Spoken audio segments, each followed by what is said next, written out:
Tuesday happenings around 4 o'clock மேலே இந்த video shoot பண்ணேன். இந்த கார்னர் ஸ்பேஸ் பார்த்தீங்கன்னா மோஸ்ட் இக்னோர்ட் ஸ்பேஸ்ன்னு சொல்லலாம். நிறைய பிளாஸ்டிக் பாக்ஸஸ்லாம் இருக்குது. இந்த ஏரியாவை ரீவேம் பண்ணி கொஞ்சம் ஃபங்க்ஷனலாக ஆக்கணும் அப்படிங்கிறதுக்காக இந்த பிளாஸ்டிக் கண்டெய்னர்ஸ் ஃபுல்லாத்தையுமே நம்ம டீக்ளட்டர் பண்ணணும் அப்படிங்கிறதுக்காக இந்த கார்டன் சூஸ் பண்ணிட்டேன்.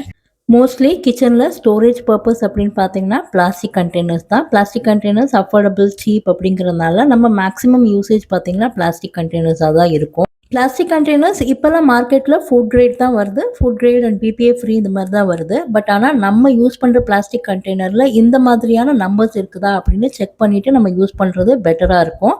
ஸோ பிளாஸ்டிக் கண்டெய்னரோட பாட்டமில் நம்பர் 2, 4, 5 இதெல்லாம் வந்துட்டு safe to use. But otherwise 1, 3, 6 or 7 இந்த மாதிரியெல்லாம் கொடுத்துருந்தாங்க அப்படின்னா அதை கண்டிப்பாக டிஸ்கார்ட் பண்ணிவிட்டு நம்ம வேறு கண்டெய்னர் யூஸ் பண்ணுறது தான் வந்து பெஸ்ட்டு. என்னை பொறுத்த வரைக்கும் பிளாஸ்டிக்கை விடையுமே கிளாஸ் கண்டெய்னர்ஸில் இன்வெஸ்ட் பண்ணுறது வந்து நம்மளோட கிச்சனுக்கு சேஃப்.